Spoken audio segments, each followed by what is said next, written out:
कलियुग की अंत समय पर जब पृथ्वी महाप्रलय की ओर जा रहा होगा, उस समय एक महापुरुष अवतरण करेंगे। भक्ति प्रेम बल पर स्वयं भगवान को पुकार कर धरती पर लाएंगे। शांति दया स्वरूप होकर वो महापुरुष धरती पर रहे होंगे। फिर भी उन्हें जीवन से मार देने के लिए ये कलियुग के नर बारंबार चेष्टा करते होंगे और स्वयं भगवान प्रहलाद को जिस तरह से सुरक्षा दिए थे, खुद वो महापुरुष को सुरक्षा देंगे और वहीं पर ही या वो महापुरुष के शरीर पर ही स्वयं महाअवतरण करेंगे। इसी के बारे में है आज का टॉपिक। संत भीम भोई जी ने अपने स्तुति चिंतामणि पुस्तक के पेज नंबर 129 और 130 पर इसी के बारे में लिखे हैं। तो आइए सुनते हैं क्या लिखे हैं। अलेख पुरुष साहा नोही थिले दियंते आंभंकु मारी विपत्ति ठारू बंचाई रखिछंती शून्य बाना ढांकी करी। वो महापुरुष कहते हैं कि अगर अलेख पुरुष स्वयं भगवान साहा नहीं होते तो ये कलियुग के नर हमें जीवन से ही मार देते और हर विपत्ति से स्वयं भगवान ही हमें सुरक्षा देकर रखे हैं। अपने शून्य वाना को हमारे ऊपर रख के हमें सुरक्षा दिए हैं। डुबाई देवाकू बांचिछंती सर्वे केते थर एही परी धर्मराज प्रभु रक्षा करिछंती सुदर्शन आड़ करी। वो महापुरुष कहते हैं कि हमें संपूर्ण बर्बाद कर देने के लिए, जीवन से मार देने के लिए ये कलियुग की नर अनेक बार चेष्टा करे हैं, फिर भी स्वयं धर्मराज प्रभु अपने सुदर्शन चक्र के द्वारा हमें रक्षा करे हैं। सत्य धर्म बळे बंची अछु आंभे देह बही ए संसारे खड्ग धरी धाई पड़ू अछंती धरुछंती बारंबारी। वो महापुरुष कहते हैं कि हम अपने सत्य धर्म के बल पर ही ये संसार पर देह धारण करके सुरक्षित रहे हैं, नहीं तो ये कलियुग के नर अपने अपने हस्त पर मारणास्त्र खड्ग आदि पकड़ के बारंबार चेष्टारत हो रहे हैं हमें मारने के लिए। त्रिभुवने के ही विश्वासी नहांती समस्ते अणविश्वास गुरुदेवंकर करुणा नथिले हुई जानतु विनाश। ये त्रिभुवन पर उनके कोई भी विश्वासी नहीं है। ये सबसे बहुत ही बड़ी बात यहाँ पर कहा गया है कि वो जो महापुरुष आएंगे उनके विश्वासी होकर इस त्रिभुवन पर कोई भी नहीं हुए। अर्थात त्रिभुवन की बात यहाँ पर कहा गया है तो धरती पर तो मानव रहते हैं और स्वर्ग ये सब देवलोकों की भूमि है। देवतागण भी उनके सहपक्ष विश्वासी नहीं होंगे, परोक्ष में यही बताता है। ये त्रिभुवन में कोई भी विश्वासी नहीं है, सब अणविश्वासी हैं, अविश्वासी हैं और गुरुदेव की कृपा नहीं रहा होगा, करुणा नहीं रहा होगा तो हम सुनिश्चित ही विनाश हो जाते। एड़े अविश्वासी कली जुग नरे मुखे प्रीति बाह्य मते खेदी देवाकू विचार करुछंती माया रखी अंतर्गते। ये कलियुग की नर नारी इतनी अविश्वासी हैं कि बाह्याचार में हमेशा अपने मुख पर प्रीतिपूर्ण बातें कहते हैं, मगर अंतःकरण पर मायाचारी होकर वो सब कैसे हमें बर्बाद कर दे, जान से मार दे, वही चिंतन हमेशा करते हैं। शून्य ब्रह्मंकर ए पिंड ब्रह्मांड नुहई कहार माटी माटी पत्थर को मेदामेदी करी बनाइले छेचिकुटी। वो महापुरुष कहते हैं कि मैं जो ये शरीर धारण किया हूँ, ये पिंड ब्रह्मांड ये संपूर्ण शून्य ब्रह्म का ही है। ये धरती विश्व ब्रह्मांड भी उन्हीं का है और मैं जो पिंड शरीर धारण किया हूँ ये भी उन्हीं का है और वो ही ये धरती को तैयार किए हैं, उसके साथ मेरा ये शरीर को तैयार किए हैं ताकि वो खुद आकर यहाँ पर महाअवतरण कर सके। गुरुଙ୍କ अर्जिला मेदिनीରେ ଅଛୁ ନାହିଁ କାହା ଅଧିକାର आंभ मन हेले आंभे सुखे जीवु दिशिबो जो विचार। ये बात भगवान कहते हैं कि ये जो महापुरुष आए हैं स्वयं श्री गुरु स्वरूप कहलाएंगे। वो श्री गुरु खुद अपने ही अर्जित धरती पर ही रहे हैं, अर्थात वो कोई भी किराया का मकान लेकर रहना ऐसा नहीं होंगे, कोई अन्य स्थान पर जाकर रहना वैसा नहीं रहे होंगे। वो अपने ही अर्जित या पितृ दत्त स्थान पर ही वो गुरु रहे होंगे धरती पर। यहाँ पर जो पंक्ति आ रहा है, यहाँ पर भगवान खुद वो नर के शरीर पर अवतरण कर चुके हैं। इसलिए कहते हैं कि हम जो आकर रहे हैं ये गुरु के अर्जित मेदिनी या पृथ्वी पर रहे हैं, इस पर किसी का भी अधिकार नहीं है। आंभ मन हेले आंभे सुखे जीव दिशिबो जो विचार। हमारा मन जब होगा हम उसी समय ही ये स्थान को छोड़कर अन्य स्थान जा सकते हैं। इस पर किसी का अधिकार नहीं है, किसी का विचार विमर्श ग्रहण योग्य नहीं है। अपने ही विचार पर जो दिखेगा वही वो करेंगे। न सहिबे जेबे के किस करिबे धरणी तो अच्छी सही। अगर ये बात को सही न कर पाके ये कलयुग की नर हमारे साथ तर्क करेंगे, हमको मारने की कोशिश करेंगे, तो उस पर हमारा क्या दोष है। ये लोग सहन नहीं कर पा रहे हैं मगर धरती तो सह्य करके है। धरणी देवे नहीं सही पारिबो बोलिबो न पारे वही। अगर धरती खुद कहेगा कि सह्य न कर पाके आपको धारण नहीं कर पा रहा हूँ, तब भी विचार करेंगे कि हम किधर जाएंगे।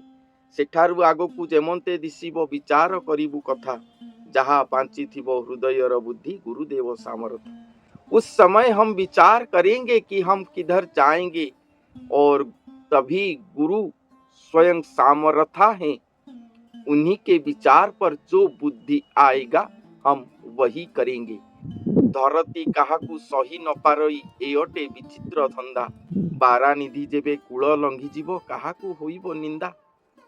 अगर धरती कहेगा कि मैं सह्य नहीं कर पा रहा हूँ, वो तो कभी भी किसी को नहीं कहते हैं कि मैं सह्य नहीं कर पाऊंगा। ये अति ही विचित्र कथा है।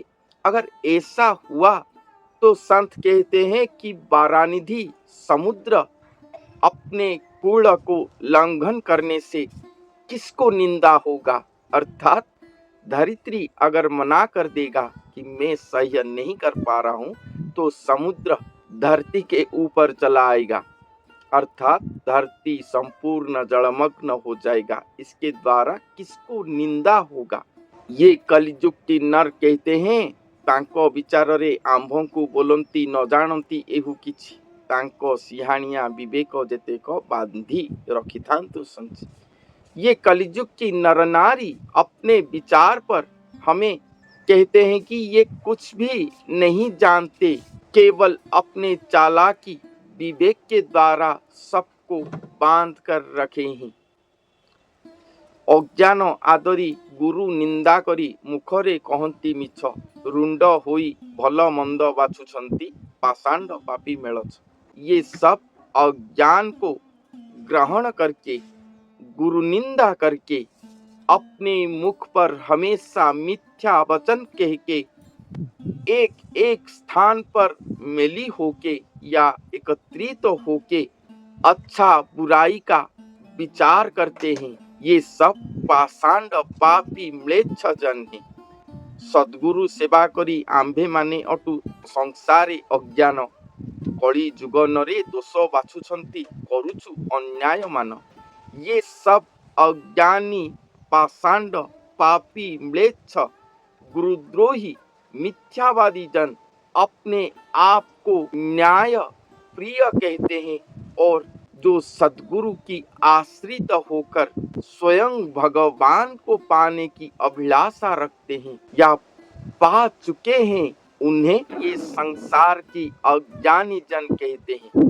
ये कलयुग की नर नारी उनका दोष निकालते हैं और कहते हैं कि ये नर, ये महापुरुष अन्याय नीति आचरण कर रहे हैं, अन्याय करते हैं। संत ये कलयुग की नर नारियों को एक बात यहाँ पर पूछ रहे हैं, क्या सही है क्या गलत है, आप सब भी विचार करके देखो। शून्य मंडलरू ब्रह्म ज्ञान तोड़ी पद बस्ती करे जेहू, कली जुगियांको विचार दिशिला न जानिबा अटे सेहू।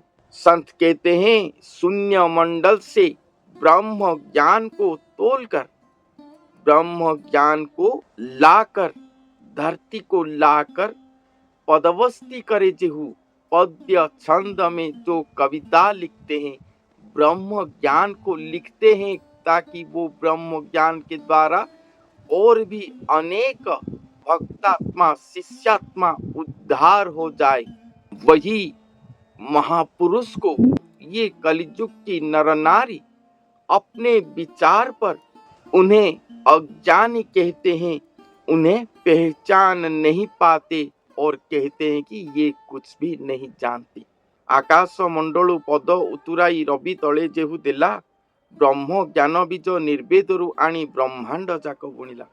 आकाश मंडल से भगवान के श्रीमुख पद को लाकर ये रवि तले धरती पर जो वितरण करे हैं, ब्रह्म ज्ञान बीज को निर्वेद से लाकर ये ब्रह्मांड पर सिंचन करे हैं, ताकि जैसे बीज से नया वृक्ष उत्पन्न होता है, उसी तरह ये ब्रह्म ज्ञान के द्वारा अनेक ब्रह्म ज्ञानी धरती पर उदय हो सके, उत्पन्न हो सके।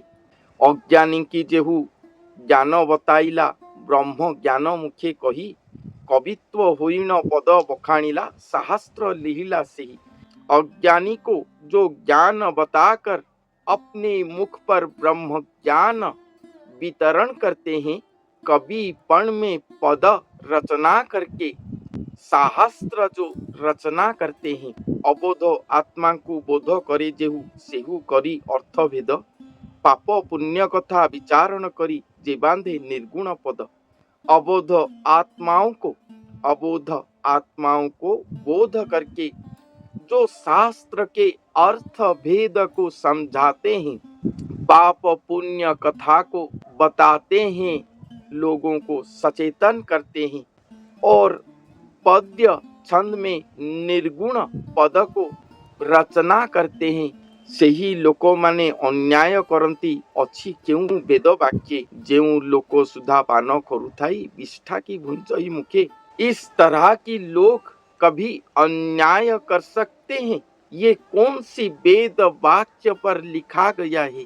जो लोग अपने मुख पर अमृत आप्यान करते हैं हर समय हर क्षण, वो कभी क्या विष्ठा को भक्षण कर सकते हैं? ये कलिजुग की नर ऐसा बात किस तरह कहते हैं? संत ये प्रश्न पूछ रहे हैं। ये केवल वो महापुरुष के समय नहीं हुआ है, ये कलिजुग की आरंभ से आज तक जितने भी साधु संत धरती पर सृष्टि हुए हैं, वो सभी के साथ ऐसा हुआ है। हमेशा उनके निंदु का जन सृष्टि होते हैं, उनको निंदा करते हैं और उनको जीवन से मार देने की भी कोशिश करते हैं, उनको अज्ञानी मूर्ख भी कहते हैं और हमेशा अपने भक्त की सुरक्षा करते हैं भगवान और उन्हें प्रतिपादित करे हैं संसार के सामने उनके भक्ति पथ को। मगर कलयुग की अंत समय पर जब वो महापुरुष आएंगे, उनके साथ भी ऐसा होगा। वो तो कवि पण में आकाश मंडल से अणाक्षर पुर से अण शब्द को लाकर ब्रह्म ज्ञान को लिखते होंगे। ब्रह्म ज्ञान बीज को वितरण करके अनेक ब्रह्म ज्ञानी धरती पर सृष्टि करेंगे। शून्य मंडल से ज्ञान लाकर अनेक असहाय जनों की दुख निवारण करते होंगे, दूर करते होंगे। अनेक लोगों को सतचारी करे होंगे, पाप पुण्य के विचार को दिखाकर। निर्वेद पद को लाकर कवितांजलि रचना करे होंगे। फिर भी ये कलियुग की नर उन्हें अज्ञानी मूर्ख कहते होंगे और उनके प्रति उनका इतना वैरी भाव सृष्टि होगा कि उन्हें जीवन से मार देने की प्रयास करे होंगे।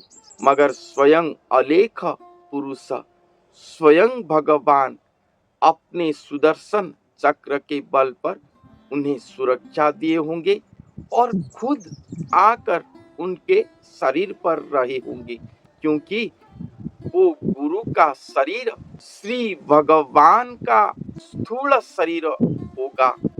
वो शरीर को वो खुद ही तैयार करे होंगे और जिस दिन स्वयं भगवान वो शरीर से निकलकर दिव्य स्वरूप में अपने दर्शन लीला करेंगे, उसी दिन ही सभी का नेत्र फिटेगा। सब पहचानेंगे उन्हें। भक्त सुजन साधु संत जनों सब वहां पर जाकर पहुंचेंगे और वही महापुरुष के श्रीपाद को सब वंदना करेंगे।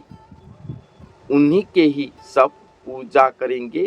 दास्य भाव पर वहीं पर ही सब कार्य करेंगे। तो उसी दिन की इंतजार है। भविष्यवाणी ग्रंथ पर तो अनेक बातें ऐसे लिखा गया है, देखते हैं कब वो प्रकाश होते हैं। तो आज के लिए इतना ही। धन्यवाद।